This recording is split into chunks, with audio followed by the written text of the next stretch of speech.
우리 말씀 고린도후서 10장 4절에서 6절입니다. 시작.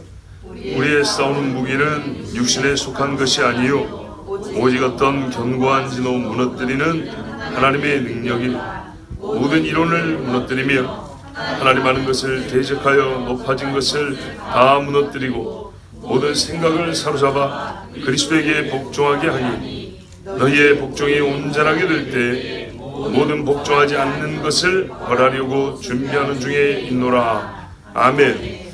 오늘 말씀을 읽으면서 여러분 떠오르는 비슷한 느낌을 주는 말씀이 있을 겁니다. 어디가 생각납니까? 그렇죠. 우리의 신은 혈과 육에 대한 것이 아니요 정사와 권세와 하늘의 악의 영들. 에베소 6장은 떠오르죠. 보니까 우리의 싸우는 무기는 육신에 속한 것이 아니요. 자, 무기가 뭔지를 보면 대적이 보이고요. 우리의 대적이 누군지를 생각하면 무기도 달라져야 합니다. 근데 오늘 공이 똑같이 싸우는 무기는 사람이 대장간에서 만든 칼과 창이 아니고 하나님의 능력이라고 그랬고요. 에베소서에도 하나님의 전신갑주라고 그랬는데 실제로 이거는 공장에서 만드는 것이 아니라 성령으로 말미암아 하나님의 진리로 우리에게 갖춰지는 무장입니다. 왜 그렇게 무장을 갖춰야 되냐 하니까 영적 전쟁을 해야 되기 때문이라고 했어요. 싸우는 대상이 눈에 보이는 물질적인 총칼로 이기는 그런 대상이 아니기 때문에 그런 무장이 필요하다고 그랬어요. 자, 그러면 오늘 여기도 보세요. 싸우는 대상이 뭐죠? 인격은 아니고 어떤 관념으로 되어 있지만 이론 그렇게 되어 있죠. 모든 이론 또 견고한 진 이렇게 되어 있어요. 그죠? 한번 보니까 같은 거예요.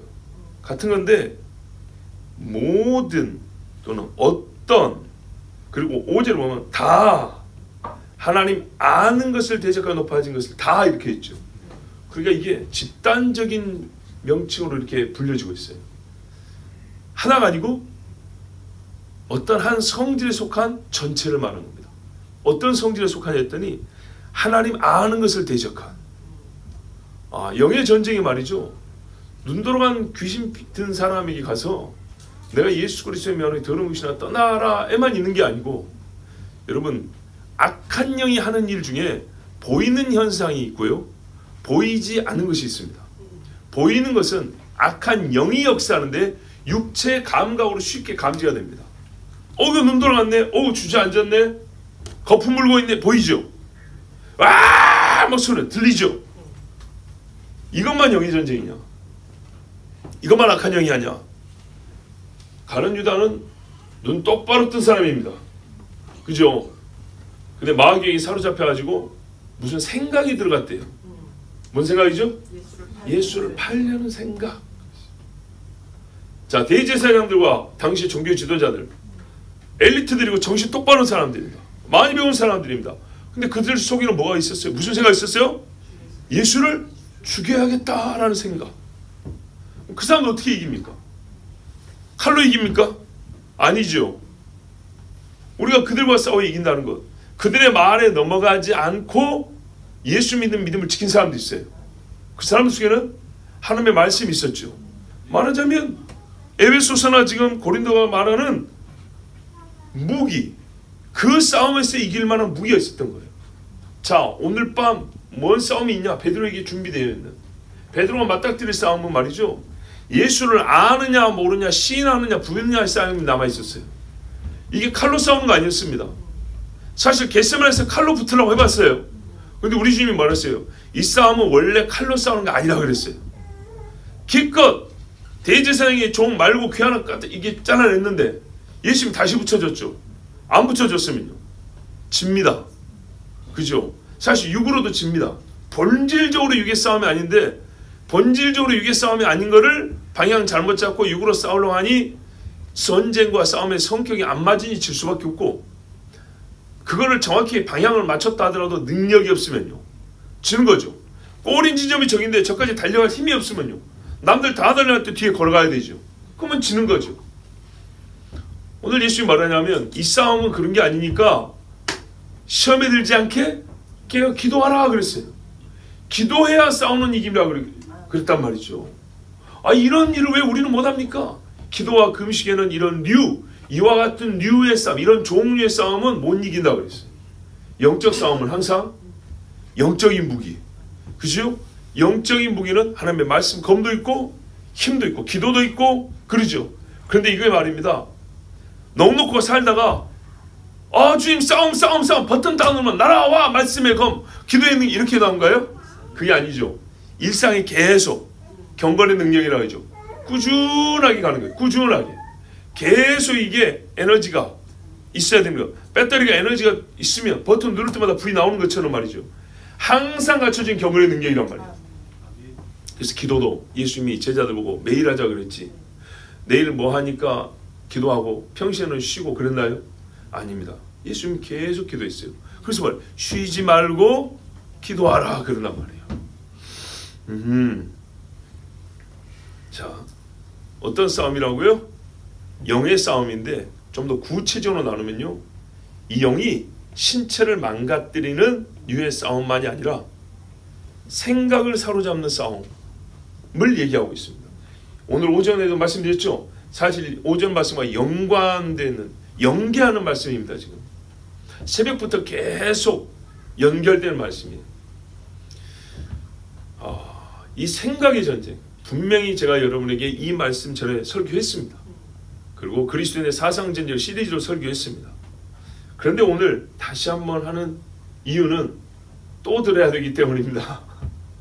계기도 있고 중요하기 때문입니다. 앞으로 더 할지 모릅니다. 왜냐? 이 마지막 때는 말입니다.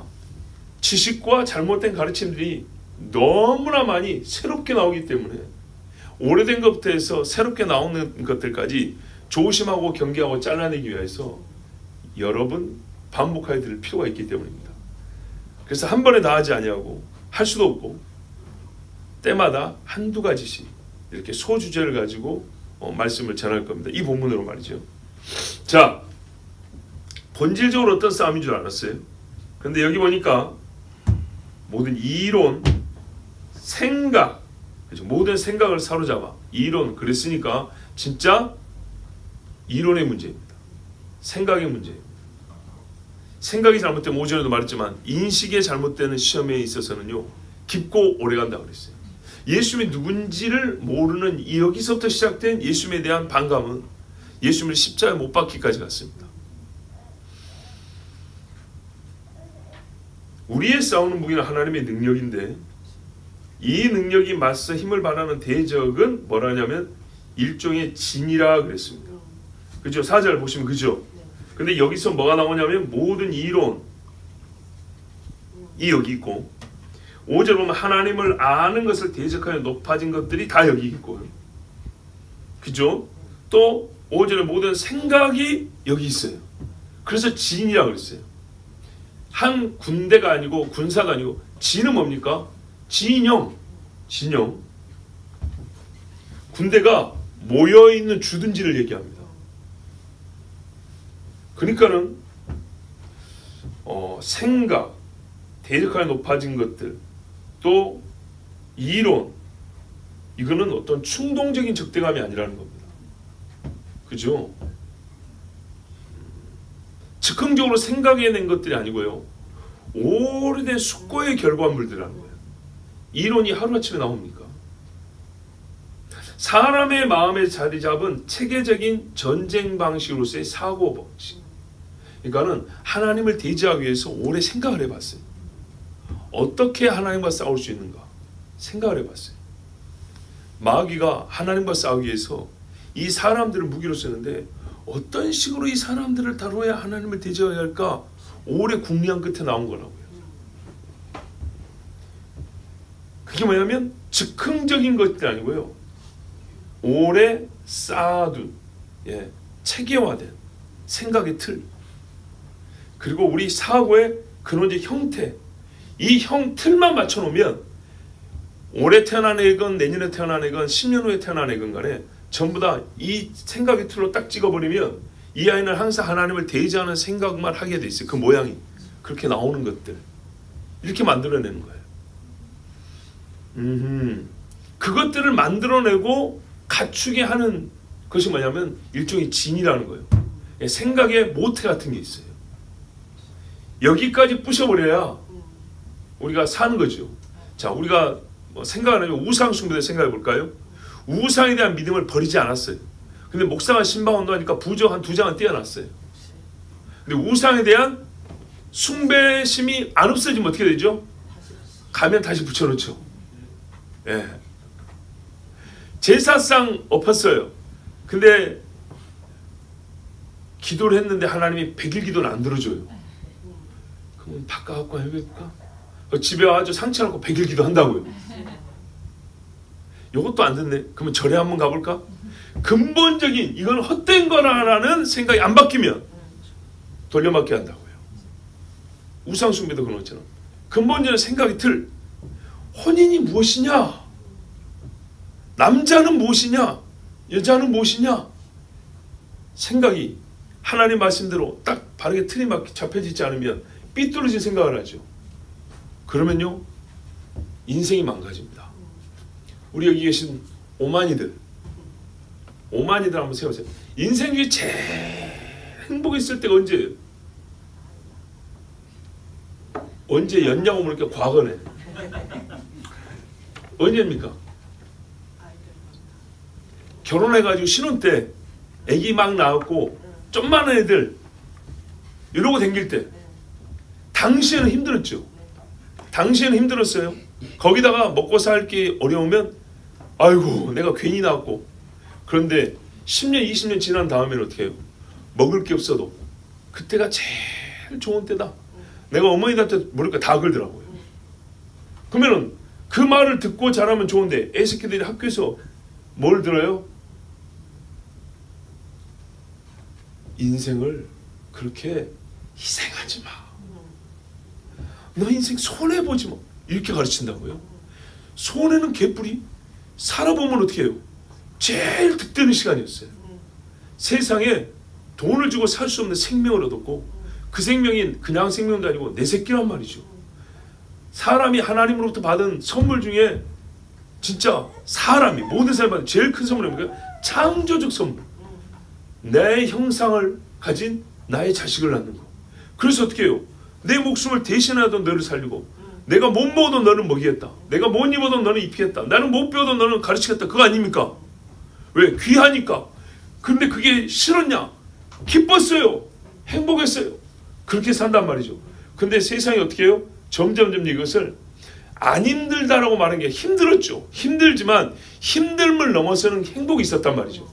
근데 그것은 잘못된 생각이었다는 거예요. 그건 사실 행복이 아니고 너희가 어릴 때부터 잘못된 주입된 잘못된 생각 때문에 마치 세뇌당하듯이 그냥 말한 것이야. 근데 엄밀히 보면 행복이 아니고 네가 인생을 손해보는 거였어. 그랬다고요.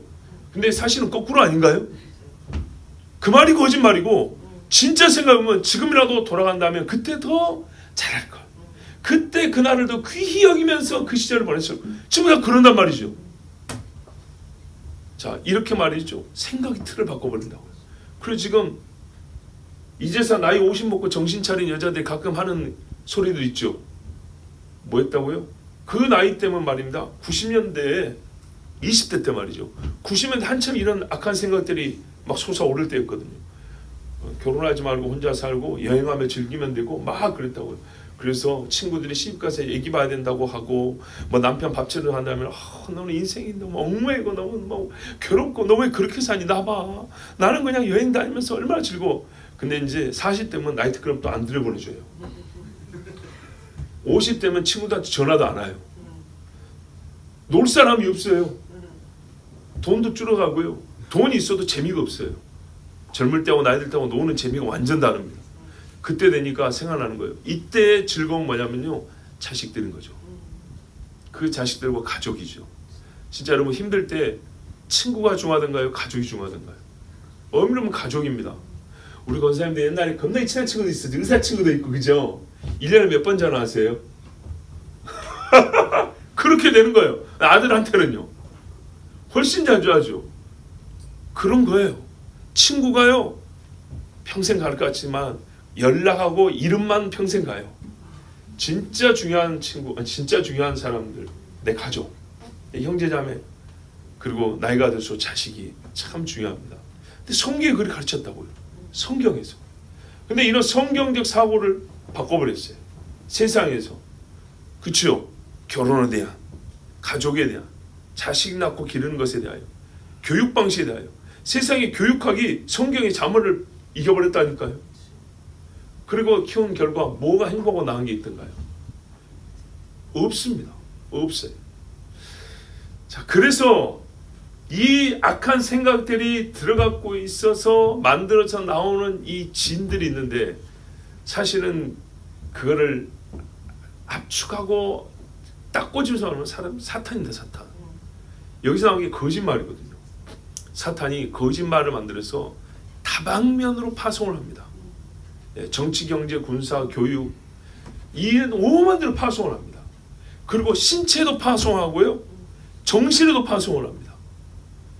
그렇게 해서 사단이 우리가 하나님을 아는 것, 성령은 우리가 하나님을 알아서 하나님 나라에 계속 나아갈 수 있도록 하는데, 하나님을 아는 것을 대전에 어떻게 해요? 딱 그 자리에서 멈추게 하죠. 아니면 뒤로 물러가 침륜에 빠진다 그러죠. 이렇게 만드는 겁니다. 그래서 사단이 주는 이 생각의 시험들, 아시겠죠? 영입니다.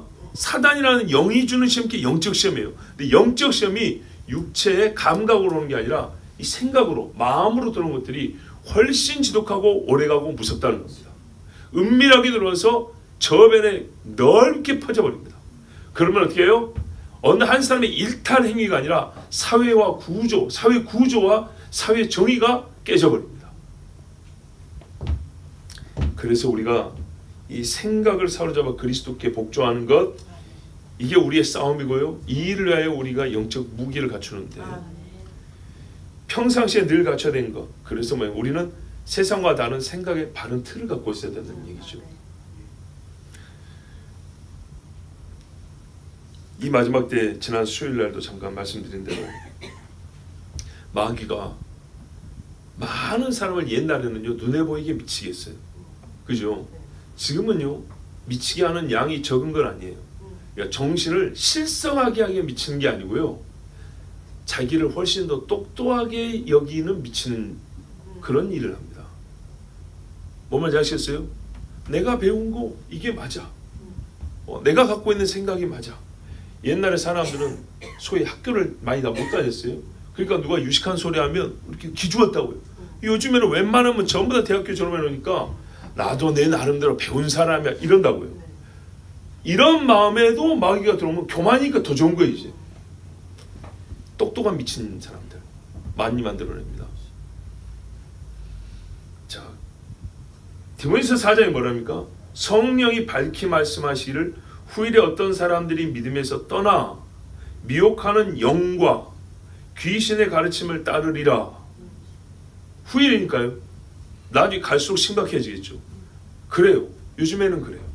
옛날에는 괴성 지르고 눈알 돌아가고 입 돌아가는 머리에 지푸라기 얹어 다니는 그런 귀신에 미혹되고 귀신 든 사람들이 많았지만, 지금은 말짱이 입고 다니지만은요 속에는 하나님을 대적하는 온갖 잡동다니 생각을 갖고 강력하게 하나님을 모욕하는, 하나님을 이 땅에서 어떻게 하면 그 이름을 없애버릴까 하는 생각을 가진 귀신의 가르침, 영의 전쟁에서 패하고 사로잡힌 사람들이 부지기수라는 얘기입니다.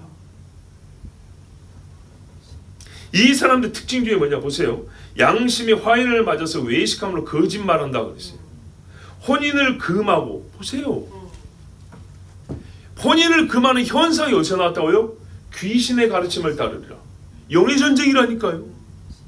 학교에서 그리 가르치고 요즘에 세상에 먹고 살기 힘들어서 이게 아니고요, 귀신의 가르침이란 말입니다.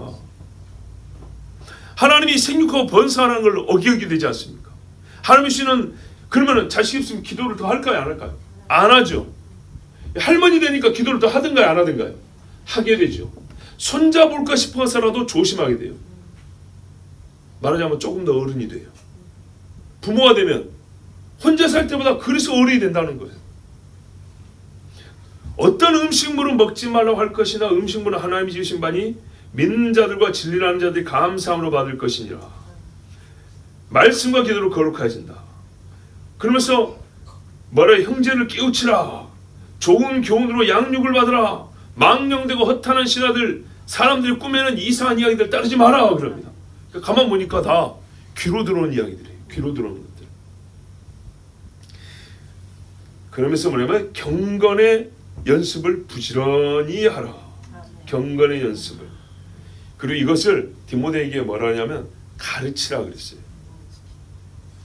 사람들이 갈수록 이 귀신의 가르침을 따라가지고 하나님을 대적하는 말들을 많이 만들어낼 것이고 그런 생각에 사로잡혀 살 것이니까 그것을 이겨야 된다고. 그게 우리의 영의 싸움이라고 가르치고 이길 수 있는 방법은 계속 네가 진리의 말씀을 가르치는 거다. 네가 이 일에 힘쓰라고 바울이 디모데에게 그렇게 가르쳤어요.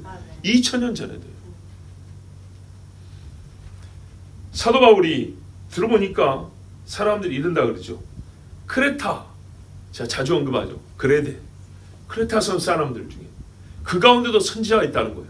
선지자가 있는데 잘 보세요. 유대인들이 크레타 섬에도 살았어요. 율법주의자들, 할례파들이었어요. 이 할례파들 어떻게 해요? 하나님을 안다 하면서도 할례받지 못하면 구원받지 못한다. 보세요. 이것도 생각의 문제죠. 네, 믿음의 지식의 차이입니다. 예수 믿으면 구원받는다고 아니다. 할례까지 받아야 한다라고 주장하는 사람이 있었어요. 그 눈으로 성경을 보는 거예요. 그 관점으로 신앙생활을 판단하는 거예요. 할례 못 받았어? 그러면 당신은 예수 믿는 사람 아니야. 아니 또는 구원받지 못한 사람이야. 이런 사람들이 있었다는 거예요. 그런데 문제는 뭐냐? 그들의 이론 갖고 판단하기가 어려운 거예요. 이제 막 믿는 사람들이. 그렇죠? 이방인들이 이 사람과 저 사람이 예수를 전하는 것 같은데 이 사람 소리가 다르고 저 사람 소리가 다르다는 거예요. 어떤 거는 본질적 차이가 없는데 조금 지역적 차이가 나는 게 있어요. 근데 할례파의 말은 너무 다르잖아요. 자, 이럴 때는 뭐라고 말했냐면 가리는 방법. 성경에 예수님이 말씀했죠. 열매를 보라 그랬죠. 예, 대단하고 고상하게 말한 것 같지만 열매가 아니면 그의 가르치는 것도 아니라는 거예요. 그래서 뭐냐면 거짓말쟁이와 악한 짐승이요 게으른 탐식가들이라. 그래서 이 사람들은 어떻게 하냐? 믿음 안에서 건전해지도록 잘 보세요. 매섭게 꾸짖으라. 바울이 디도한테는 이렇게 가르쳤어요. 이 거짓말쟁이들이 잘못된 교훈을 가르치는데 신앙생활 하는 사람들은 그 잘못된 생각으로 막 끌려간다는 거예요. 그럴 때 좋게 와서 아이고 집사님 그거 아니야. 그 잘못된 거 이러지 말고 꾸짖으라는 거예요. 네가 성경을 알지 못하느냐. 성경이 뭐라고 되어 있느냐 하면서 꾸짖어서 데리고 나오라는 거예요. 지어낸 이야기들, 유대인들이 지어낸 이야기와 진리로부터 돌이킨 사람들의 명령에 관심을 두지 마라. 마음을 뺏기지 말라는 얘기입니다. 오히려 그들의 생각과 양심까지 더럽혀진 자들이다. 아까 후일에 귀신의 가르침을 따르는 자도 양심이 화인받는다 그랬죠. 그 사람들의 삶을 보면 그게 나와요. 옳다고 하는데 삶에는요 최소한의 짐승과 다른 사람의 양심이라는 게 있잖아요. 양심이 살아있는 걸 보기가 어려워요. 점점 그런 사람들이 갖고 있는 생각들, 그 생각들을 만들어내는 그 속마음, 그 썩은 양심이라는 거는요 틀린 겁니다. 성경을 들고 다니고 십자가를 갖고 다녀도 아닌 겁니다. 그들이 자신들이 하나님을 안다고 공언하나. 야, 주여 주여 한 사람이죠. 우리는 하나님을 안다. 그래서 유식한 귀신 든 사람이 많다니까요. 우리는 하나님을 안다고 공언하나 그들의 행위로는 그분을 부인하니 가증하고 불순종하며 지저분한 일은 다 하고 불순종하기가 이를 데가 없다는 거예요. 선한 행위마다 버림받은 자들이라. 바울이 보기에는요 선한 일에는 끼들지를 못하는 사람들이에요. 네. 냄새 안 나고 악이 배어있는 사람이라 선한 일에 한번 손을 잡고 해보려 했더니 선한 일마다 그 사람과 함께하면 반드시 일이 망치더라는 거예요. 예. 그랬을 때 아하 하나님을 안다고 공언하지만 실제로는 아니구나. 그런데 본인은 그렇게 믿고 살아요. 마귀가 그렇게 합니다. 천사가 그렇게 하겠습니까? 성령이 그렇게 하겠습니까? 마귀가 그래 하죠. 그럼 여러분 이게 육의 전쟁입니까? 영의 전쟁입니까? 영의 전쟁이죠. 들리는 소리는 육적으로 거짓말이 들리지만은 그걸 만들어낸 거는 이 속에서 이 더러운 귀신의 가르침을 따르니까 자기는 확신하고 생각하는데 이게 잘 나오는 겁니다. 자, 그러므로 여러분 우리가요 하나님을 대적한 이론이 무엇인가? 하나님 아는 것을 방해하는 생각들이 무엇인가를 찾아내고요. 그것을 하나님 아는 생각에서 굴복시켜야 되고 하나님 말씀으로 분쇄시키는 일을 해야 됩니다. 서로 간에 우리 볼 때 누가 잘못된 생각을 가지면 어려서 하는 건지 잘못된 확신을 갖고 있는 건지, 어린 사람은 타일러 주면 되는데 잘못된 확신을 갖고 있는 사람은 조금 우리가 불편하지만 맞서가지고 깨줘야 합니다. 아시겠죠? 한 가지 방법만 취하면 안 됩니다. 몸에 돌 있는 것도 깬다면서요. 그죠? 결석 있는 것도 쿵쿵쿵쿵쿵쿵 깬다면서요. 약물로 녹이는 것이 있고 찢어갖고 끄집어내야 되는 거, 잘라내야 되는 게 있고 그래요. 영적인 세계에도 말입니다. 어떻게 병들어 있는가, 어떻게 마귀에게 잡혀 있는가에 따라서 우리가 비유컨대 녹여야 될 게 있고 깨야 될 게 있고 잘라내야 될 게 있는 거예요. 자, 이제 또 우리의 하나님 말씀의 이 실제는요, 우리 삶과 삶에 우리가 적용이라고 그러죠. 적용이 있어야겠죠. 그래서 오늘은 진짜 제가 적용점을 좀 여러분에게 몇 가지 또 말씀드립니다. 이게 모든 이론과 생각을 사로잡아 그리스도께 복종한다는 것과 상관 있는 우리 삶의 어떤 적용점입니다. 특별히 지금 우리나라가 뭘 앞두고 있습니까? 반장선거요? 대통령 선거 앞두고 있죠. 제가 옛날이라고 하니까는 뭐 20년 전이 아니고 한 7, 8년 전에 그리스도인의 정치의식에 대해서 설교를 하기 시작을 했습니다. 네, 시작을 한 17년도부터인가 시작을 했습니다. 그리고 그때 이런 말씀했어요. 목사님, 예수 믿는 사람이 술 먹어도 돼요? 안 돼요? 이런 것만 물어보지 말고 진짜 국가의 중대사는 왜 하나님께 물어보지도 않고 믿는 사람들이 대화도 하지 않냐. 진짜 큰일은. 그렇죠. 성경에 보면 이스라엘 사람들이 큰일에 있어서 선지자를 찾아오고 또 믿음의 사람들이 기도하고 이런 이야기 많은데, 오늘 우리는 진짜 지역적인 문제는 대단한 것처럼 서로 따져 묻고 그거 아니면 신앙 아니다고 막 정죄하기 이럴 데가 없는데, 국지국지하고 나 하나가 아니라 국가와 교회, 이 우리나라의 교회를 생각하고 결정적인 사건을 앞에 두고 개인적으로는 기도한다고 하면서도 사실은 이미 어떤 편견에 사로잡혀서 결정 다 내려놓고 하나님께는 물어보지 않고 누가 나의 뜻과 다르면 그것에 대한 반감과 미움만 가지고, 이것이 그리스도인적인 사고방식인가요? 그래서 제가 말씀드린 게 그거였죠. 왜 그리스도인은 정치적인 얘기를 하면 안 되나 그랬죠. 그때 여러분 솔직히 대답할 수 있었나요? 경제는 되고 교육은 되고 문화는 되고, 그런데 왜 정치는 얘기하면 안 될까요? 그게 어디서부터 나온 사고방식이냐고 물어봤어요. 그때 여러분 솔직히 아직까지도 대답하는 이가 없습니다. 하나님은 정치는 상관하지 않으십니까? 그러면 왜 사무엘을 보내고 가만히 있는 다윗의 머리에 기름을 부었대요? 왜 그랬죠? 태어나지도 않은 솔로몬을 왕 세운다고 작정하신 분이 하나님인데 이건 또 어떻게 된 겁니까? 그죠? 와, 하나님이 정치에 관여를 안 했습니까? 이스라엘을 애굽에서 빼왔죠. 이거를 일반 신학자들은 정치적 해방이라고 그럽니다. 억압받는 자들을 억압하는 사람에게서 해방시켰다. 예수님도 사실 그 일을 하려고 했었는데 실패했다. 이렇게 말을 하거든요.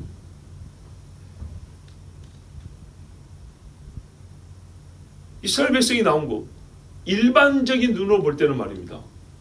정치적 사건 아닙니까? 그렇죠? 우리가 광복을 맞이했다 했습니다. 그렇죠? 군사적 싸움의 승리의 결과입니다. 그렇지만 군사적 싸움의 승리의 결과가 정치적 해방입니다. 맞죠? 일본하고 경제 해방만 얻었습니까? 교육과 문자 해방만 얻었습니까? 아니죠. 정치 해방을 얻으니까 다 얻은 게 된 거죠. 정치는 여러 사회각 분야 중에 하나이면서도 모든 분야를 통과라는 그 우두머리격이라 했습니다.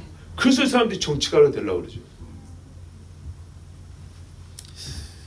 자, 그런데 만약 정치를 빼버리고 하나님의 세상 다스림을 논한다 할 때는 개인적인 삶에 있어서 나 뭐 필요해, 개인 소원 들어주는 하나님밖에 안 된다고요.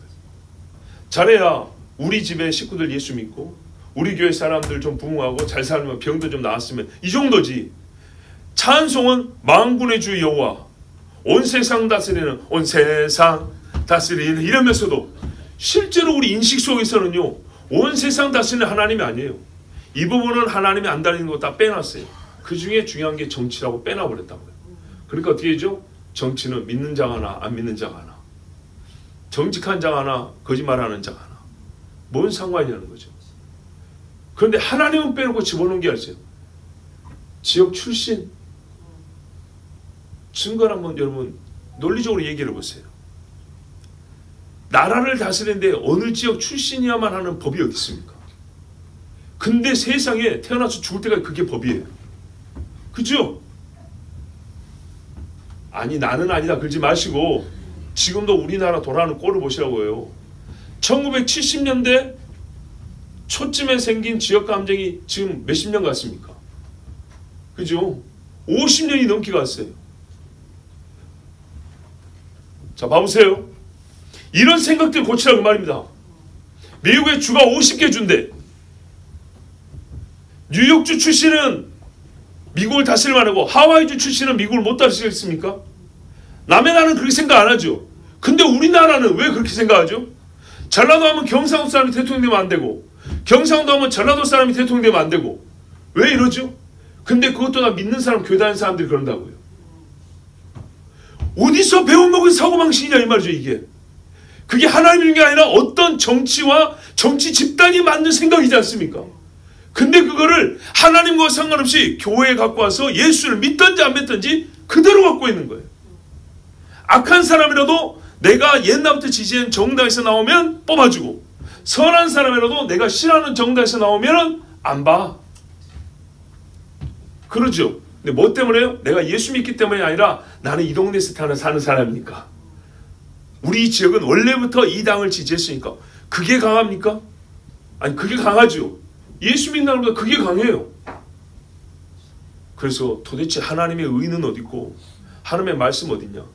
자, 그런데요, 정치 빼고 나머지는 둘이 기도가 합해진다니까요. 예, 다른 건 합해져요. 전라도 목사, 경상도 교인 같이 만나가지고 병 고치면서 같이 기도해요. 그죠? 하나님의 역사 필요한데 같은 하나님인데 같은 하나님이 우리의 신체를 다 세상 모든 인간들을 다 만들었대요. 그래서 모든 육체는 하나님이 다 다스리는데 그런데 그 모든 육체 살고 생활에 또 어떤 뭡니까는 필요한 일 중에 하나 정치 행위라는 건데 여기에 있어서는 네 하나님과 내 하나님과 달라요. 다른 기준이 뭐예요? 성경이요? 아니면 하나님의 특별한 계시요 했더니 우리 태어난 지역이 달라. 그게 뭔데요 도대체? 그게 뭐냐고요? 얼마나 진짜 꽉 막힌 사고방식인지 꽤나 통찰려 있는 것처럼 비행기 타고 올라가 봐. 다 똑같아. 쬐까는 점인데 저 밑에서 아무도 없었는데 비행기 타면 다 이런 소리 하더라고요. 착륙하고 나면 그때부터 주차부터 이제 싸우고 난리예요. 예? 택시비가 500원 더 나왔는데 덜 나왔는데 이러면서 또 비행기 200만 원 주고 비행기 타면은 저 밑에서 아웅다웅 사는 우리 인생 뭐 도 닦은 도인 된 것처럼 말을 해요. 내려오라면 몇 배 갖고 싸우면서. 그러니까요. 성경 볼 때는 하나님의 나라 하나님의 나라.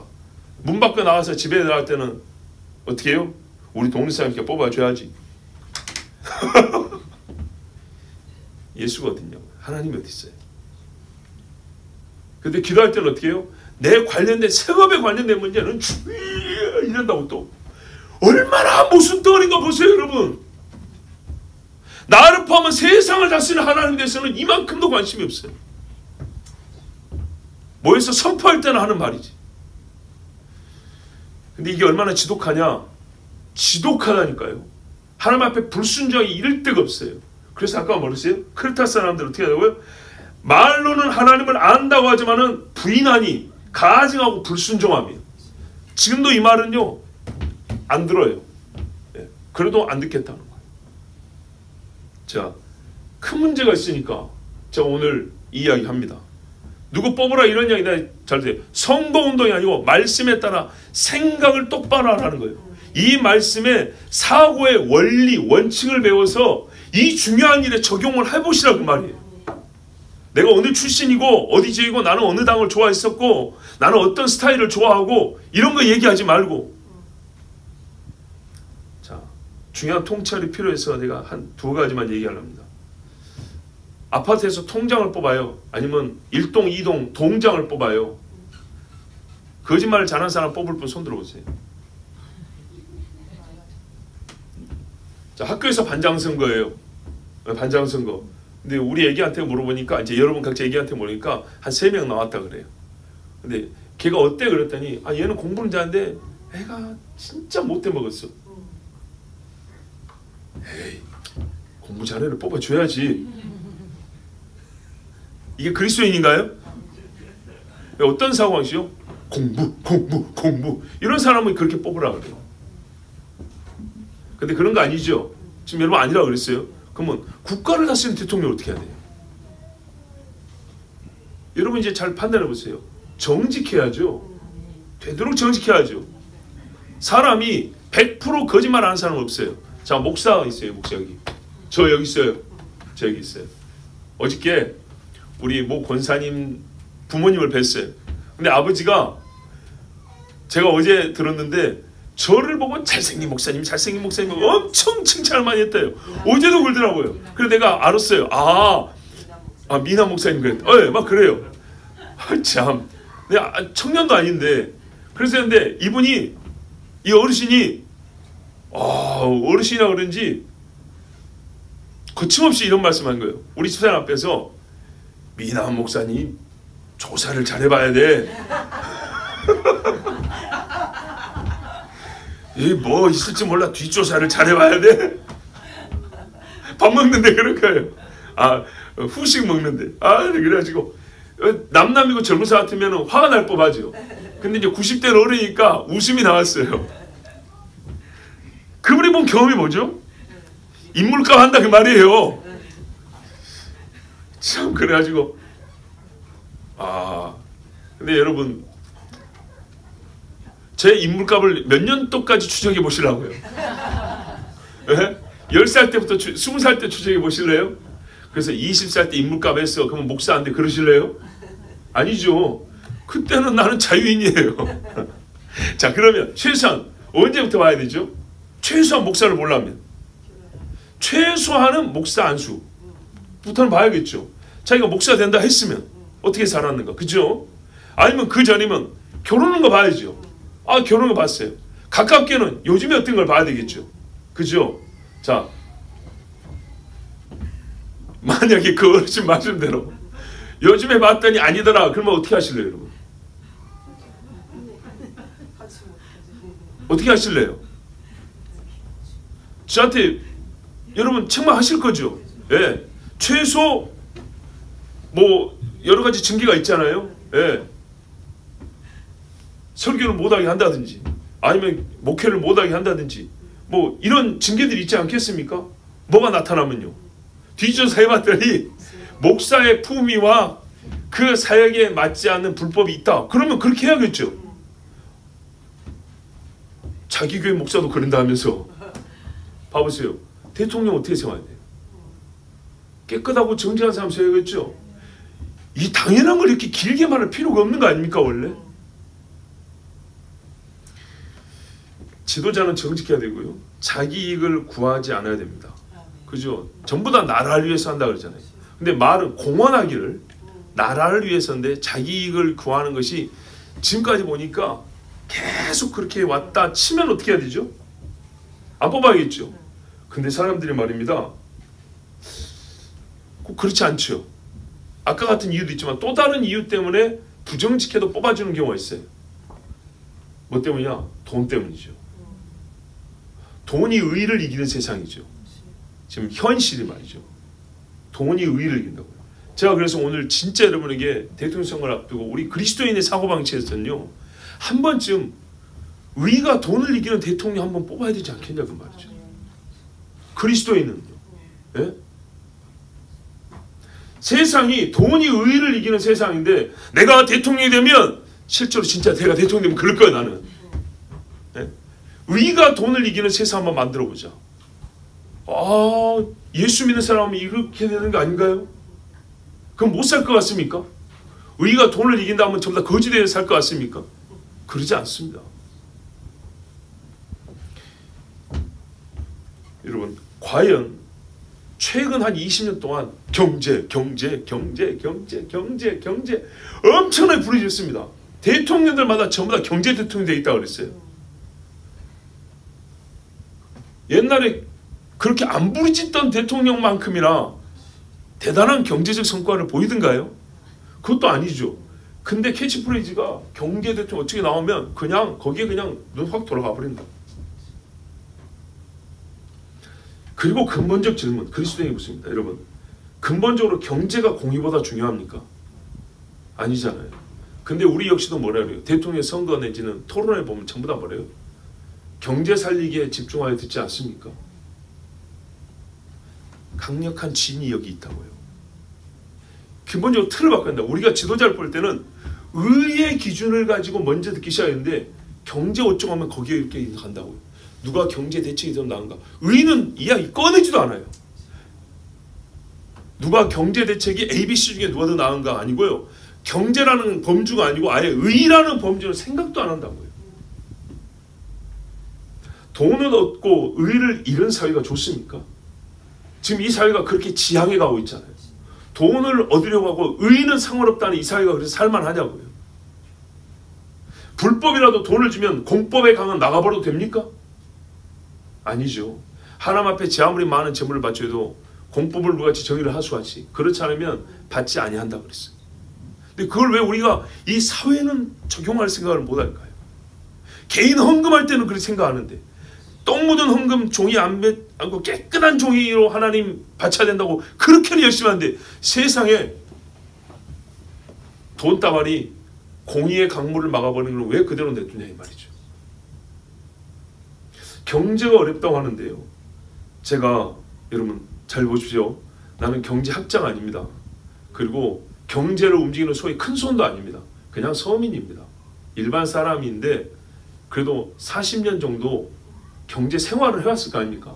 5원짜리 뽑기부터 해가지고 지금까지 45년 경제 생활을 해왔는데 경제 생활을 해오면서 본 경제 현상 있잖아요. 우리 사회 현상 그리고 경제 생활하는 사람들의 의식구조 현상과 의식을 일반 사람이 관찰한 결과로서 한 가지 얘기해 드릴게요. 그리스도이니까 이런 생각도 하는 것 같아요. 우리 경제적인 문제가 생기면 전부 다 지도자 잘못이라고만 자꾸 말하는데 과연 그런가? 그 지도자가요. 경제 정책을 잘못해서 경제가 망가지냐? 꼭 그렇지 않습니다. 아까 말한 대로 인간과 인간관계에 대한 교육을 잘못하면 경제도 망가질 수 있습니다. 전부 다 사기꾼들이면요. 돈이 많이 있어도 경제는 망가지게 되어 있습니다. 경제 현상과 경제 의식의 큰 흐름을 본 일반 서민으로서 한번 제가 생각해 볼게요. 왜 경제가 어려워지냐? 근본적으로 돈을 사랑하기 때문입니다. 돈을 이용하는 수준이 아니고요. 사랑하지 말아야 할 걸 사랑하니까 문제 생깁니다. 봐보세요. 남의 집 남편 잘생겼다 이러고 지나가면 되는데 남의 집 남편을 사랑해버리면 그때부터 어떻게 됩니까? 큰일 나죠? 시인 안 해요? 거꾸로 얘기할까요? 맞죠? 그래서 생기는 문제 사랑과 전쟁 아니에요. 성경이 말했어요. 돈을 사랑하지 마라 그랬어요. 그죠? 이게 우스운 것 같죠? 근데 사랑한 결과가 우리 사회 경제적으로 나타난 여러 가지 문제들이에요. 남편을 죽이고 보험금 타겠다는 거예요. 자식들끼리 공모해가지고 부모를 죽여요. 불질러 놓고 아이고 어머니 했는데 알고 보니까 일부러 죽인 거예요. 잘 생각해 봅시다 여러분. 경제가 어려운가? 제가 그래도 좀 사리분별할 줄 아는 나이 정도 생각하면 30년 전 한번 생각해 볼게요. 그때하고 지금하고 여러분 잘 먹습니까? 못 먹습니까? 우리 어른들이 다 그러더라고요. 저보다 오래 산 분들이 훨씬 맨날 하는 말씀이 옛날보다 훨씬 잘 먹는데요. 그런데 여러분 왜 그렇게 말씀하죠? 그럼 왜 어렵다고 말씀하세요? 잘 먹는데. 거지가 어렵다고 말이 되잖아요. 근데 잘 먹는데 왜 이렇게 모순되게 말하죠? 어렵다고? 우리가 다른 측면에서 얘기한다는 거죠. 그러니까. 그죠? 옛날에 진짜 보리밥 먹을 때는 먹을 게 없을 정도로 못 살았어요. 그래서 먹을 게 없다와 못 산다가 딱 매치가 됐어요. 말이 맞아요. 그런데 지금은요. 일반적인 경우를 얘기하는 겁니다. 노숙자 정도 얘기 말고. 보통의 경우 훨씬 잘 먹어요. 근데 어렵대요. 경제가. 근거가 뭐죠? 내 집에 음식은 더 나아졌는데 뭘 근거로 그런 말을 해죠? 자, 옷을 보세요. 옛날에는 날씨가 춥고 요즘에 따뜻해졌대요. 따뜻해지니 옷이 좋아진 거죠. 현관문마다 온풍기 나오는데 옛날에 그런 게 어디 있어요? 버스에서 에어컨 나오고 온풍기 나오는데 새벽 첫 차를 타도 따뜻한데. 그죠? 옷 좋아졌지, 신발 좋아졌지. 옛날에는 10리도 걸었는데 지금은 200m도 버스 타고 다니는데 추울 겨울이 있어야죠. 수돗물 잘 나오지. 날씨가 따뜻해질 때보다는요 환경이 좋아진 거예요. 그만큼. 그것도 인정을 해야죠. 그런 생각 안 하고 맨날 기후만 이야기하고 있어요. 잘 살펴보자고요. 옷 입는 게 더 추접스러워졌냐? 아니요. 훨씬 좋아졌어요. 옛날에 리아카표 시장표 옷 입었는데 요즘에 그런 옷 입는 사람이 어디 있어요? 여기 있는 분들 메이크업 한번 조사해 볼까요? 그럼 어렵다는 증거가 뭐죠 도대체? 먹는 거 입는 거 외식도 옛날보다 훨씬 자주 해요. 안 한다 해도 옛날보다 자주. 30년 전 비교해 보라고요. 자, 그런데 뭐가 어렵다는 겁니까 도대체? 그럼 그 증거 중에 하나가 보니까 비싸졌다는 거죠. 비싸서 지출에 절대적인 양이 많아졌다는 거죠. 500원짜리 짜장면 지금 5,000원 주고 못 먹습니다. 그런 거죠. 그런데 어쨌든 먹잖아요. 그죠? 먹으면 나아진 거지 왜 그걸 못한 거예요? 기저귀 여러분 명기저귀 빨았습니까? 어려워도 좀 더 일회용으로 해줘. 어려우면 빨았어야지. 하기스 아니면 잘 안 쓰려고 그러죠. 싼 것들도 많아요. 어렵다면서요. 보세요. 누가 그렇게 비싸고 편하게 살아 그랬습니까? 내가 편하게 살고 싶고 그죠? 누리고 싶어서 다 하잖아요. 그런데 문제는 뭐예요? 그러다 보니까 돈이 많이 들어간다는 거죠. 아끼지 않고 쓰고 싶은 마음은 커가고 있는데 돈이 많이 들어간다. 이런 의미에서 어렵다는 거죠. 먹을 게 없는 어려움이 아니고. 그렇죠? 누리고 싶은 마음이 커진 거예요. 누리고 싶은 마음이. 누리고 싶은 마음이 커지니까 어떻게 해요? 돈이 많이 있어야 될 거 아닙니까? 그런데 이게 부가가치가 올라가는 거에 비해서 수입의 증가 비율은 그렇게 크지 않다는 거죠. 그래서 월급 올려다가 난리죠. 그럼 어떻게 물가 또 올라가 버리죠. 즉 보니까는 비싸다는 거예요. 근데 비싸면 좀 안 누리면 되는데 계속 누리고 싶은 마음이죠. 세상을 사랑하는 마음이 생겼어요. 그러니까 어떻게 하냐? 빚을 지게 돼 있어요. 보니까 옛날에는 절대적 가난에서 누리지 못했어요. 그래서 어려운 생활이었다는 게 말이 됐어요. 근데 지금은요 다 누리면서도 어렵다는 말이 뭐냐면 빚을 진다는 거예요. 빚 없이 내가 자산이 많으면 어렵다 소리 안 나와요. 근데 빚을 지면서도 누리겠다는 거예요. 결국에는 누려보겠다는 거예요. 그러니까는 자기 욕심에 의해서 어려워진 것이지. 어떤 사람이 일부러 빚지게 만들려고 막 했냐. 세상에는 그런 놈들도 있어요. 있기는. 돈놀이 하려고 그런 사람도 있지만은 가만 보니까 이거는 대통령한테 욕할 문제가 아니라고요. 또 재밌는 게 있어요. 그러니까는요 자의적으로 어렵게 된 케이스가 많다 이 말입니다. 지금도 자아 만족, 남하고 비교하고 소위 유행 타는 거 이런 거 잘 안 하면 어떻게 해요?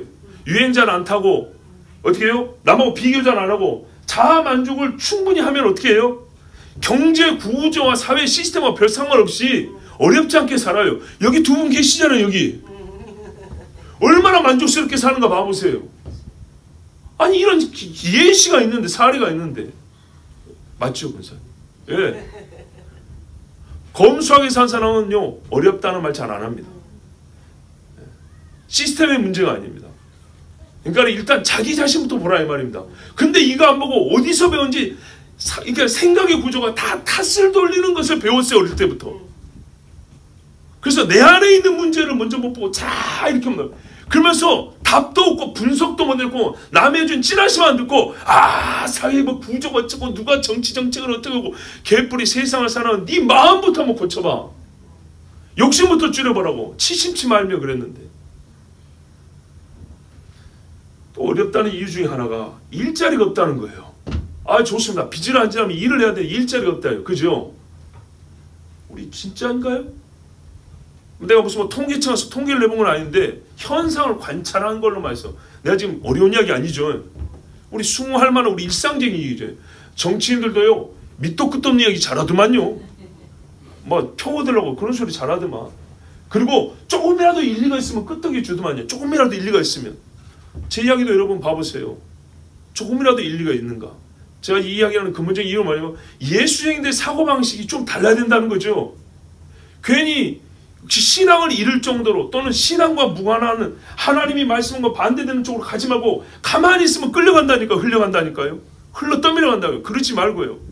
우리 자녀들을 가르칠 때 이게 굉장히 중요한 겁니다. 봐보세요. 일자리가 없다 그래요. 그러면 여러분 지금도 일자리 없는데 저희 애들도 10대입니다. 10년 후에 애들이 직장 구하려면 더 어렵겠죠. 나도 얘들이 공개주와 먹고 살 건데. 그래서 저도 남 이야기 하는 게 아닙니다. 나 현실적인 이야기를 하는 거예요. 일자리가 없다? 진짜요? 40년 전 생각해봐요. 80년대 생각해볼까요? 우리나라 인구가 지금보다 1000만이 적었어요. 지금 5천만이죠. 80년대 4천만이에요. 4천만. 지금보다 20% 인구가 적었어요. 그죠? 인구 적었어요. 경제 규모도 지금보다 작았어요. 그때 80년대 우리나라의 반도체라는 거는 생소한 이름이었어요. 들어봤어요? 80년생이 아니구나. 80년대 보면 일본 만화에 8메가 D드램 이런 용어들이 나왔어요. 일본 만화에. 그게 뭐냐면 요만한 반도체 안에 신문지 몇 장이 들어가냐 이런 이야기였어요. 지금 이런 게 이야기합니까? 최병원 선생님 대충 무슨 말인지 아시겠죠? 예, 80년대 수준이 그 정도예요. 근데 2000년대 되고 우리나라 반도체 수준이요. 즉 반도체 사업이 엄청 커졌어요. 그 이해되죠? 반도체를 만드는 직장의 일자리가 무지하게 많아졌다고요. 경제 규모가. 자동차 옛날에 포니 스텔라 만들고 몇 대나 팔아먹었을까요? 그런데 지금은요. 전투기도 만들죠. 탱크도 만들고 팔아먹죠. 생각해보세요. 옛날에 없었던 새로운 일자리가 많이 만들었어요. 업종도 다양해지고요. 수도 많아지고요. 굉장히 많아졌어요. 적어진 거 아니에요. 인구가 1000만이 늘었는데 일자리가 1000만 개가 없어진 게 아니고요. 일자리 무지하게 많아졌어요. 30년 전보다 일자리가 경제 규모가 커지면서 많이 만들어지기도 했습니다. 그런데 지금은 여러분 로봇에게 뺏긴다 그러죠. 로봇이 나오기 전부터 일자리 없다 소리 했으니까 로봇 핑계는 대지 마시고. 그죠? 최근 몇 년 동안 로봇 하지만 로봇 나오기 전에도 일자리 없다 소리 한 10년 동안 떠들어댔어요. 자, 왜 일자리가 부족하다 할까요? 한번 여러분 생각해 보세요. 진짜로 일자리가 많이 부족한가요? 옛날에 없던 커피집도 얼마나 많이 생겼어요. 새로운 직종들 30년 전에 손톱 따듬고 다니는 분들 손 들어보세요. 근데 20년 전부터 우리나라에 손톱 발톱 따듬는 직업을 가진 여자분들 엄청 많이 생겼죠. 봐보세요. 가만 생각해보면 그냥 넉넉히 들을 이야기가 아니에요. 어떤 직장들이 직종들이 무지하게 많이 생겼어요. 대학교 학과가 많이 늘어났다는 증거, 그것이 증거입니다. 예. 그런데 왜 일자리가 부족하다 할까요? 역시 이것도 주 원인이 어디 있냐? 마음이 달라졌기 때문입니다. 무슨 말인가? 옛날에는 말입니다. 일자리라는 말을 요즘하고 좀 다르게 썼어요. 지금은 일자리라는 말을 대개 전문직, 사무직, 고급 인력에 한정하여 말하는 경향이 있습니다. 그죠? 근데요, 80년대까지만 해도 일자리면 생산직은 당연히 들어가는 말이 있어요. 현장 노동직은 당연히 들어가는 말이 있어요. 일자리라는 말에. 근데 지금은요, 일자리라는 말에 젊은이들이 특히 쓰는 일자리라는 말에 현장 노동직이나 생산직은 빼고 얘기를 해요. 그러니까 없지. 엄마지 이해되시죠? 지금 왜 현장에 가면 외국인들이 그렇게 많습니까? 로봇 대체되기 말고 외국인들이 다수라고 그러잖아요. 그러면 그 자리는 뭐예요? 일자리가 있다는 얘기죠. 일자리가 있는데 왜 수십만의 외국 사람들이 그 자리를 찾아오고 있죠? 우리나라 사람들 대가통에는 그건 일자리가 아니거든요. 맞죠? 근데 외국 사람들은 그건 진짜 좋은 일자리거든요. 월급 외국에서 왔는데 300만 원씩 준다는 거예요. 파키스탄에 왔는데. 예? 저 섬에도 말입니다. 일꾼이 없다는데 외국 사람들이 와가지고 한 20년 됐어요. 외국 사람들이 일하는데. 그 사람도 하루 일당 5만 원에서 10만 원씩 받아요. 한국 사람과 똑같이. 얼마나 좋은 일자리인데요. 근데 15만 원이면 한 달이면 얼마예요? 400만 원은 벌 수 있어요. 쉬는 날 해도. 근데 한국 사람들 머릿속에는 그건 일자리가 아니라는 거예요. 일자리를 한정적으로 씁니다. 전문직, 사무직, 화이트 칼라. 뉴만 주로 일자리라 그래요. 땀 흘리고 블루 칼라, 머드 칼라, 옷 여기 미국에도 가보세요. 미국의 현장에서만 해. 기름 뽑는 데 있죠. 새까맣게 기름 뒤집어 쓰면서 땅 파는 미국 사람들 얼마나 많은데요. 미국의 노가다판에 일하는 사람이 건설 현장에 일하는 사람이 얼마나 많은지 몰라요. 그래서 그 사람들이 주로 픽업 트럭 타고 다니는 거예요. 세단 타고 다니는 게 아니라 그렇게 일을 해야 되니까. 어마어마하게 많아요. 그게 왜 일자리가 아니라고요. 근데 뭘 잘났다고 이 나라 젊은이들은 그건 일자리에 축이 안 끼워져요. 그리고 일자리가 없대요. 사고방식. 아니 진짜로 그런 일자리가 한 방에 없어지고 그건 몰라요. 그리고 또 하나 뭐가 있습니까? 아까 말했죠. 누려야 되니까 돈은 많이 필요하죠. 달라. 옛날에는 일한 만큼 안 줬어요. 그래서 문제였어요. 근데 지금 일한 것보다 더 달라는 게 문제예요. 그러니까요. 업주 입장에서는요. 다 나가. 로봇으로 바꿔버리지 뭐. 나도 업종 바꿔버릴 거야. 나도 달라고 좀 살자. 사는 오기야 스님 이러겠죠. 잘 보세요. 욕심, 허황된 마음들. 애써 일자리 때. 그러면 또 어떻게 해요? 대통령, 내가 대통령 일자리를 또 만들겠습니다. 쓸데없는 공무원을 또 만들죠. 그죠? 없어야 되는 것들을 만들죠. 이게 문제라고요. 이것만이 아니고요.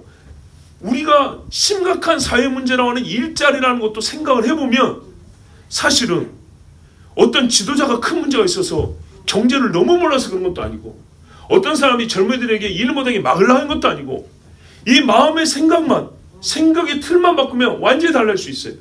여러분 우리 아들이 공부를 잘 못합니다. 자꾸 이런 이야기해서 좀 거시기 한데 제가 그래서 애기한테 뭐라 그랬다고 이런 말씀드렸죠. 이 땅에는 사무실에 앉아서 펜을 굴리면서 일하는 사람도 반드시 있어야 되고 저 밖에 나가서 땀 흘리는 사람도 반드시 있어야 된다. 이거는 계층구조, 계급구조가 아니고 반드시 있어야 된다. 그런데 어떻게 해요? 네 같은 몸을 가진 사람이 앉아있는 것보다 밖에 나가는 것이 훨씬 낫지 않겠냐. 뼈만 왕성한 사람을 밖에 나가서 일하러 할 거냐. 반드시 있어야 되는 그 자리에. 뭔 말인지 아시겠죠? 왜? 이용하면 거기 적합한 사람이 훨씬 더 낫지 않겠냐. 아빠는 부끄럽지 않냐다. 아빠도 목회를 못하게 되면 나도 똑같이 그런 일을 할 거다. 대학원을 나와도 소용이 없다. 땀 흘리게 일하는 게 얼마나 귀중한 줄 아냐.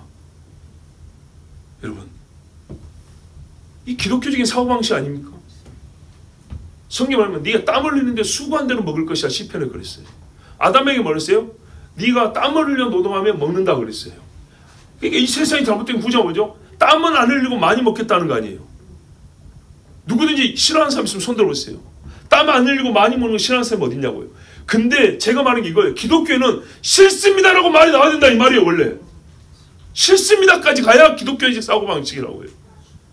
너무 단순한 표현인지 모르지만 나는 이렇게 묻고 있어요. 다윗이요 솔로몬이요? 고르세요. 다윗이냐고 솔로몬이냐고요? 나는 다윗입니다. 예수쟁이는 이렇게 만나 국가를 생각할 때도 다윗을 뽑아야 될 것이냐 솔로몬을 뽑아야 될 것이냐 문제입니다. 네?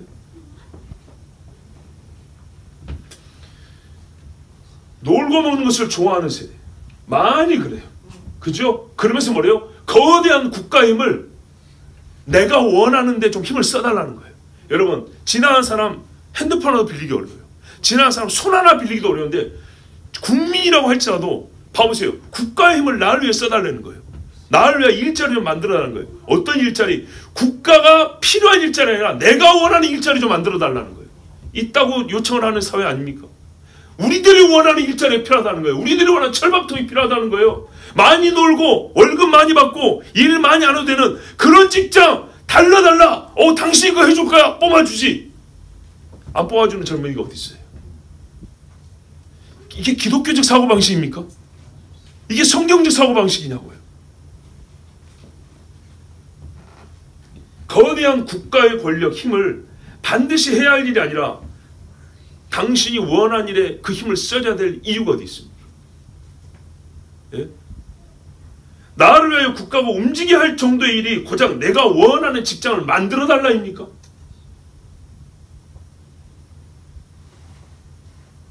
그래서 없어도 되는 공직을 만들고 인력을 뽑고 그런 적도 많이 있지 않습니까? 없어도 되는 데를 많이 뽑아놓고 그렇지 않았습니까?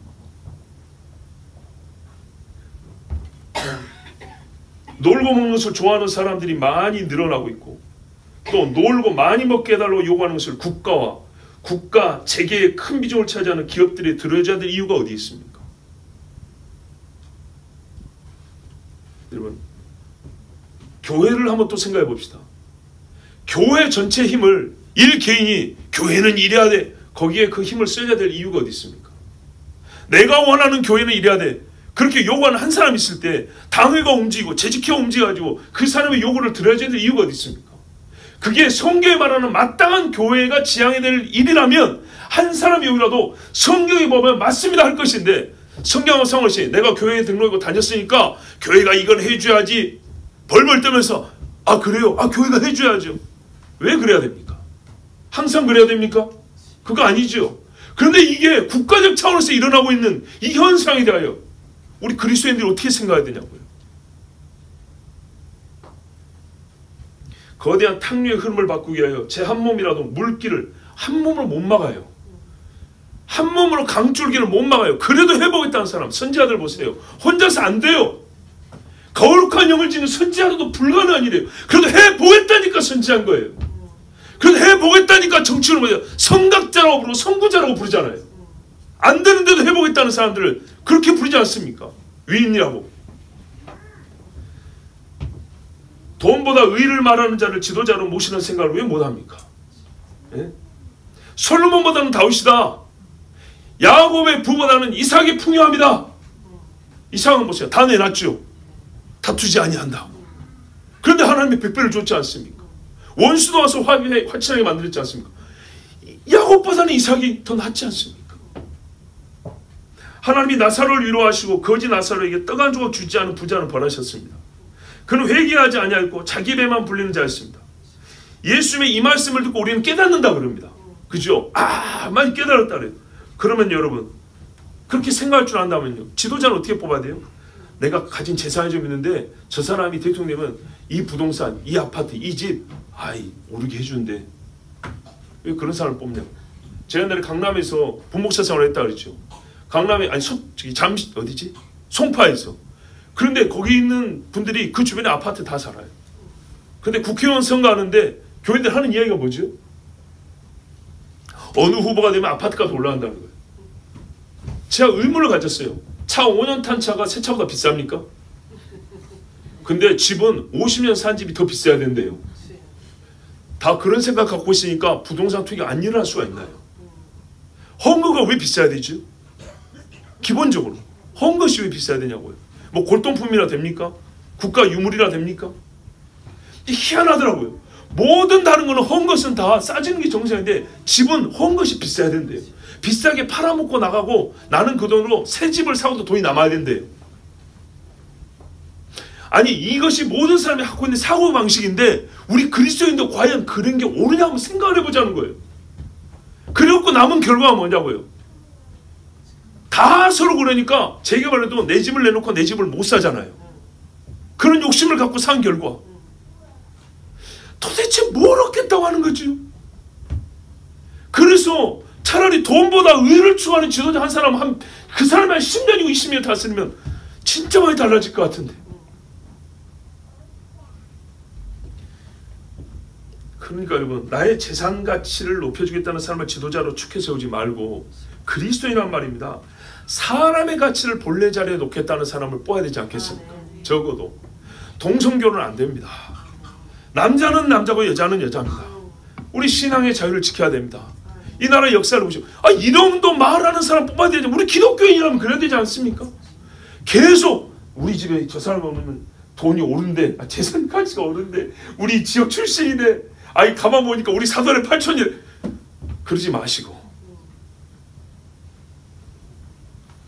거기다 가장 좋은 게 뭡니까?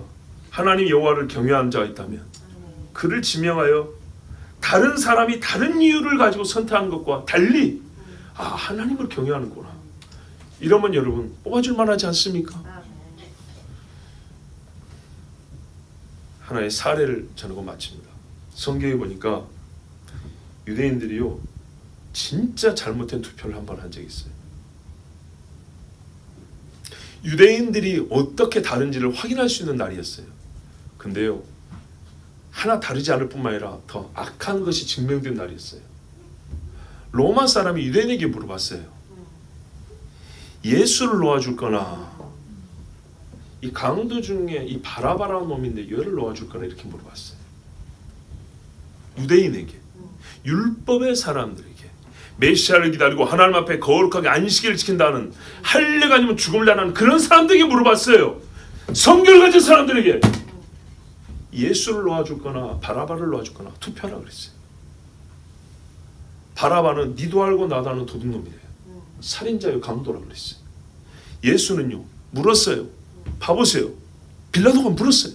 뭔 죄를 지었냐고 그랬어요. 대답을 못했어요. 왜 죽이려고 하냐?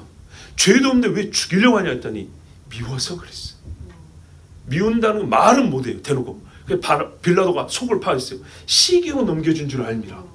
말하지만 다 알게 됐어요. 그런데 그 높은 사람들뿐만 아니라 엊그저께 떡 먹어 놓은 사람, 병 고침 받은 사람들까지, 갈릴리 사람, 유대 사람, 나사렛 사람, 저기 길라 사람, 할 것 없이 전부 다 그날 투표했더니 거의 만장일치 어떻게 됐어요? 예수를 십자가에 못 박으랍니다. 오늘 풀려날 사람 뽑으라니까 바라바를 풀어달랍니다. 유대인이, 이스라엘 사람이, 유대인이요? 그 결과 같으면 죄인을 얻고 의인을 잃었어요.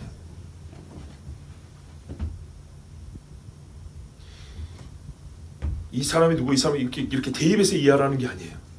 원리 원칙을 얘기하는 거예요. 우리 성경적으로 말이죠. 이 성경이 주는 생명의 교훈이 주는 생각의 오름, 선택의 원칙을 배우라는 거예요. 예? 바라바를 선택한 유대인들이 얻은 게 뭡니까 도대체? 뭘 얻겠다고 이런 겁니까? 가끔은 에베소에도 보니까는 위대한 여신 아데메인데 모인 사람의 절반이나 왜 모인지 알지도 못한다. 생각이 없이 세상 사람들이 귀신을 아침에 그냥 목소리를 보태줘가지고 바라바 목소리를 보탠 결과 죄인을 자기들 구주도 아닌데 얻고 의인은 죽여 없애버렸어요. 그 후의 역사와 하나님의 이스라엘에 대한 징계는 우리가 다 알고 있습니다. 그러면서 한다는 소리는 뭐냐면 그 피는 우리와 우리의 자손에게 돌리소서. 생각을 성경 반대로 사니까 어떻게 해요? 나와 내 자손이 피해를 보잖아요. 예? 70년대 어른들을 보는 데서 촌에서 올라가고 어른 담배 꼬나 멀바 이러놓으니까 지금 어떻게 해요? 중학생들도 이거 꼬나 보고 다니잖아요. 나와 내 자손에게 돌리소서. 이게 얼마나 어리석은 말입니까? 선택을 잘했어야죠. 양심에 화인 맞지 말고 양심이 울린 대로 했었어야죠. 예수는 죄가 없다고 여기는 죄가 확실히 나왔어요. 그래서 6절 말씀에 너희의 복종이 온전하게 될 때 모든 복종하지 않는 것을 벌하려고 준비하는 중에 있노라. 하나님 주신 이 무기, 생각의 능력은요 나 자신을 하나님께 복종하게 하는 힘이 됩니다. 마지막까지 복종해야 합니다. 그리고 마지막에 가서 심판의 결과에서요 심판할 때 결정적으로 이 갈리는 근거가 됩니다. 네가 네 생각을 누구에게 복종했느냐. 복종하지 않는 자의 생각, 그 생각을 가진 자는 어떻게 해요? 하나님이 벌하려고 준비하는 중에 있대요. 지금 우리 사는 현세는 하나님이 지금 그 복종하지 않은 생각을 가진 사람을 벌하려고 준비하는 중에 있고 그날에 오면 그 복종하지 않은 생각을 가진 사람은 벌을 받는 겁니다. 여러분, 그래서 제가 여러분이 오늘 말씀드리는 건 성령이 우리의 생각을 하나님을 알게 하고 그리스도께 복종케 한다 그랬잖아요. 이것이 하나님을 안다고 말로만 공언하는 것이 아니라 진짜 아는 것이라고 그랬습니다. 그리고 이 말씀 시리즈니까 이 연관된 말씀을 전하는 중에 딱 마침 우리에게 지금 이 나라의 대통령을 뽑아야 되고, 대통령을 뽑는데 항상 지금까지 몇 대 대통령을 뽑는데 매번 핵심 그 뭐냐 토론 주제는 공약을 보면 경제가 또 나오더라고. 이래 봤을 때 제가 어떤 대책을 세운다는 것이 아니고, 우리가 그 말들과 우리에게 이러한 현상에 대한 파악하는 생각이, 틀이, 이 세상 사람이 하는 것을 그대로 놓고 그들이 내는 통계나 조사의 결과만 흡수하지 말고, 왜 이런 일이 벌어졌는가, 그들이 이 조사하고 파악하는 방법의 옳음, 조사의 툴은 과연 옳은가? 우리 그리스도인에서 우리 성경적으로 우리만의 어떤 성경적 사고는 없는가? 그렇게 한번 말씀을 볼 때는 적어도 경제인 축에도 들지 못하는 일반 소시민 입장에서도 이렇게 볼 수 있는 게 맞고, 성경이 말한 대로 사람의 욕심이 잉태한 지 죄를 낳는다는데, 이것이 경제 구조와 경제 생활에 정말 강력하게 스며들어 파고들어 있어요. 스며든 정도가 아니고 진짜 다 거기서 자라는 것 같은 거예요. 그렇기 때문에 성경의 말씀을 따라 우리가 욕심을 버릴 것이고, 성경의 말씀을 따라 세상을 사랑하지 않고 돈을 사랑하지 않을 것이고, 하나님 말씀에 따라 일자리에 대한 개념도 좀 바꿀 것이고, 지도자를 뽑을 때 돈을 주는 대통령이 아니고 의를 세우는 대통령을 뽑아야 한다. 이런 하나님 말씀이 하나 천국 시민적인 사고방식을 가지면 지역이 뭔 상관이고 나이가 뭔 상관이고 학벌이 뭔 상관이냐 이 말입니다. 하나님 앞에 엎드리는 자 있으면 목동 출신은 어쩌냐 이 말이죠. 그러므로 여러분, 누구를 뽑는 것은 여러분 손에 달렸고 각자가 책임 있게 선택할 문제지만, 대통령 선거뿐만 아니라 우리가 그 외에도 여러 우리 일상생활에서 하나님을 대적하는 생각들 제거하기를 힘쓰시고, 하나님께 복종하는 생각들을 경건의 훈련의 중심으로 세우시고 부지런히 하시기 바랍니다. 그러면요, 나와 내 자손이 그 죄값을 피값을 돌리소서 아니라 너와 내 자손이 복을 받는다 그랬어요. 이 복을 받기를 바랍니다. 우리 함께 기도합니다. 하나님 앞에, 주여 나는 잘 모릅니다. 주여 나는 부족합니다. 주여 나는 세상을 사랑하고, 주여 나야말로 이 세상 물을 먹고 사는 자입니다. 용서하여 주시옵소서. 오늘 우리가 나 자신을 바라보는 눈이 똑바르게 하옵소서. 귀신의 가르침을 따라 세상 사람이 말하는 거 그대로 따라가지 말고, 아니다 그거는 연구의 방법이 잘못됐다, 그 생각이 틀이 잘못됐다, 시작부터 그는 잘못된 것이다라고 우리가 성경을 통하여 바로 고쳐줄 수 있게 하옵시고, 악한 자는 꾸짖어 돌이키기까지, 모르는 자는 잘 가르쳐서 돌이키기까지 주님 아버지, 우리와 우리 가족의 생각들, 우리 주변에 있는 많은 그리스도인들의 생각부터 옳게 바꿔 주시옵소서. 어찌 우리가 바라바를 택하리이까? 우리의 왕 예수 그리스도를 버리고 어찌고 바라바를 택하리이까? 아버지 하나님, 우리가 항상 하나님을 택하는 사고방식을 하게 하옵소서. 우리 주여 한번 부르기도 합니다. 주여.